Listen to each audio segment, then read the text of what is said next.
Hello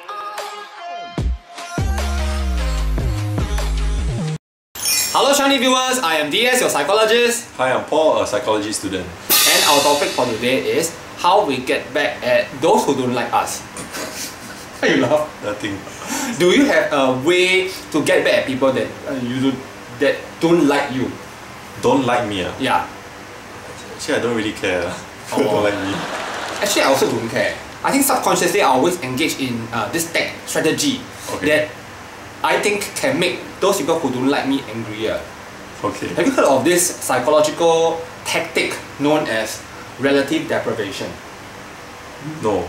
So relative deprivation, right, happens quite often. Actually, on social media, it is very common.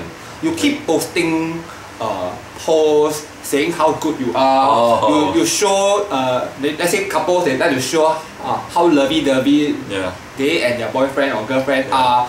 They will make people envious. Right.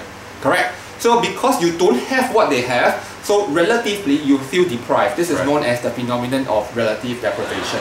Okay. So I think I am rather guilty of that. A lot of times, right, I deliberately post onto my social media. Not because I want to announce to the world about it, but sometimes consciously I want to spite others. A particular person? No, generally people who don't like me, I want to say, see lah, something like that, like I'm better off, that kind of thing. I think that it could be an ego problem. I'm not too sure. But sometimes I consciously post because I want to make people who don't like me angry. Okay. So in that regard, I think I'm mean. Do you do something like that? I think maybe I used to when I was younger. I'm immature. I'm not trying to say that. Maybe lah. Okay. But as I grow older, I think not so much lah. I just kind of I'm not so all these small little things I just let go lor. I don't really constantly think about like there's a group of people who doesn't like me. I'm sure there are lah, but I also don't really care. But if there is something serious, like someone do something seriously wrong to me, then I may want to take revenge in a way, but not in this form lah. How would you have? I think I won't actively look to seek revenge, but I think if the opportunity comes up to step on the other person or to get back at them, I think I'll take it lah. Like how? Like be it I don't really know a specific example. But it's more of like when the opportunity comes lor. I understand what you're talking about because I have NI, right? So I have imagination. Sometimes I imagine very evil things, you know. So very not pleasant to say on the video over here, but I think we are trying to showcase an ENTJ and an INTP for that matter. And then sometimes we do have negative evil thoughts, right? Definitely. So I know what you're talking about, like when the opportunity comes. So I had one of this kind of imagination before, you know. Like I imagine like I was in a shopping center, then happens that the shopping center wants to collapse or something like that. So all the debris is falling down, right? And then just happened that the person that I don't like is flat on the floor because stampede lah, something like that. Then I I might take the time, right, and take a slab of stone, put it on top of them and drop it on his head lah. But of course, when it really happens, you won't execute it. Of course. But you can always entertain this kind of a sadistic fantasy in your head. Actually, I have that as well. I definitely have that in my head. So I think there's nothing to be ashamed about, like, if that's the case, because we all may have this kind of a tendency. We play and then we laugh about it, is it? Yeah, laugh about it. Not really lah. You don't laugh about it. I think you feel some satisfaction lah, like you imagining it lah. No, because you know, like if you're watching a thriller movie or something like that, you want to see the antagonist. Definitely suffer greatly, right? Dramatically, right? Maybe blow into pieces. And you get a lot of satisfaction from that, right? So now the antagonist is just the enemy, he's playing it. I think it's a normal procedure of people maybe to have this kind of mean tendencies as long as they don't really act it in real life lah. I think also it's to do with like a sense of justice. I don't know about you, but for me, like when things go unsolved, like someone did something wrong to me. For example, at work last time when I was working, and someone did something to me, I'll hold the grudge. I may not do something immediately, but I'll hold a grudge. Then like months down the road, when they are put under me to do something, then I'll like take it out on them, or if I get a chance, my boss asks me for like a peer review, then I will like give it to them, that kind of thing. You know Is it an INTP thing? I don't know. I don't know whether it's because our stack is similar, in the sense that we are TNSF, right? Okay, because I feel the same way as you. I can wait. I can wait, yeah. Yeah, I can wait, then I go for a showdown. Yeah, correct. I don't engage in silly short-term measures, correct. make a tea then spit inside. Yeah. Pay into it. I don't know people who do that, but what's the trick? What do you get? If you want to destroy a person, you have to destroy. You think so too? Basically, it's happened to me before. I would like collect evidence. I will collect evidence over a long period of time of things that they're doing wrong at work. My example is mainly work. I'll collect evidence that they do. Then I'll remember every single thing they've done to me, and I will like fantasize about it, like thinking of take revenge on them and stuff. Then when the time comes when I have a chance, like boom, everything sent to HR. Then the person loses a job, everything. Sometimes I also rehearse comebacks.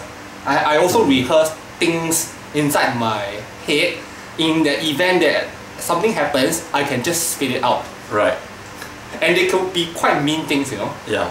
Do you do that? Yes, all the time. Like what? Let's say a person says that you are Actually, sadly, right, sometimes I do this to people that I really care about. Like, my interpersonal relationship, like with my parents or with my friends. Like, I don't actually... I know that this thing will hurt them.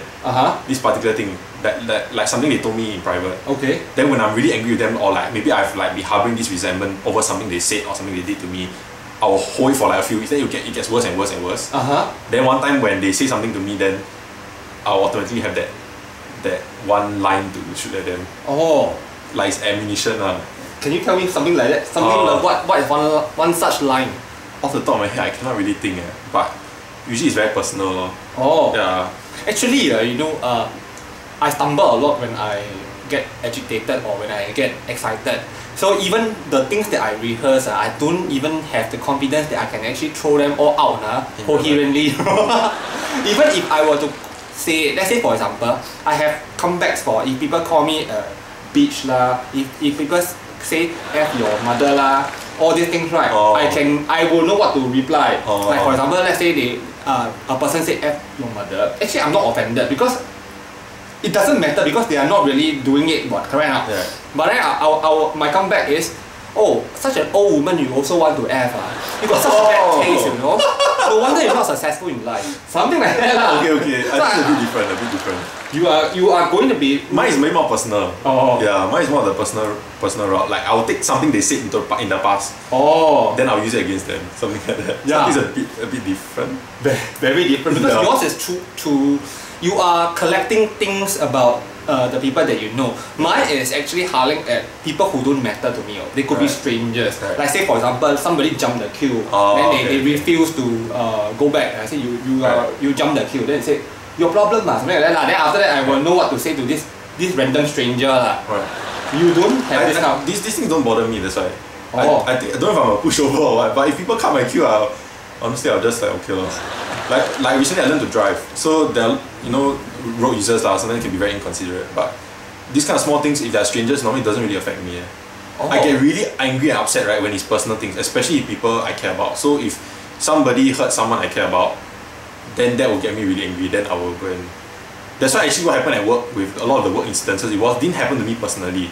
Actually a lot of this particular person that I didn't like was taking it out a lot on a person, a friend of mine at work that I care about. That's why I was like collecting this evidence and stuff. Then, I think in this regard, the INTP and the ENTJ very different. If I want to get back at somebody that I know, like a colleague or something like that, I might do something that you are doing, but usually I just leave it. Even for strangers, I usually leave it unless I am very angry. Like I remember times whereby I really just lost it. Such a time could be, when you are queuing at the fast food outlet, right? Then the person in front of you order a lot of things. It has happened 2-3 times already, Then the coffee machine broke down. So the person cannot manage, they put down this thing called next counter please, right in front of me. Then I had to go and queue all over again, you know. Wow. You know that kind of thing, right? Then I said, what, I was thinking, why must I queue all over again? So I actually went to queue. Then I realized I was actually the next in the queue. Why must I queue all over again? So I went to the counter and I started shouting and screaming and ranting. Yeah. You would have just queued or you... I would just queue. Oh. No, I was thinking from the point of view of justice or like fairness. Fairness is not fair to me, right now. I understand. And then they could have done something about it. Yeah, for sure. Yeah, so I think maybe I am more into this kind of a need to restore equality or justice. Correct. Okay, I think it makes sense. Like I get where you're coming from, but for me, this is a TE thing. I think the need to balance out this kind of like justice and fairness is not as important to me as like just getting on with my life. Oh. I will just like okay I wait like extra like 10 minutes for my food but I rather do that than like people like staring at me. Oh, actually I'm okay right now. I actually have done it 2-3 times already. No, I think it's a right lah. But then of course sometimes if I were to be asked to queue again, I would rather not queue and I just leave. Yeah. So I think now I will try to do something that is more mild because we are now living in the scrutiny of a lot of people. They can take videos. Given that now we are doing a channel, we cannot afford that kind of a risk anymore, right? Like I guess it's good to be aware of the weaknesses that we have. Yeah. So now what we can do, what I will do is I will keep playing all this kind of mental torture to other people in my head just in your and head. laugh. Okay, at channel, keep it in here. Yeah. Okay, at Channel NITT we produce a lot of interesting videos. If you have topics that you would like us to cover, then especially on INTP and ENTJ ones, do comment below so that we can look into it. Or if you have enjoyed the video, do give us a like, and if you have not subscribed, do consider subscribing so that we can bring you more ENTJ, INTP and fun stuff. Okay, we're going to sign off now and we'll see you in our next episode. Bye. Bye bye.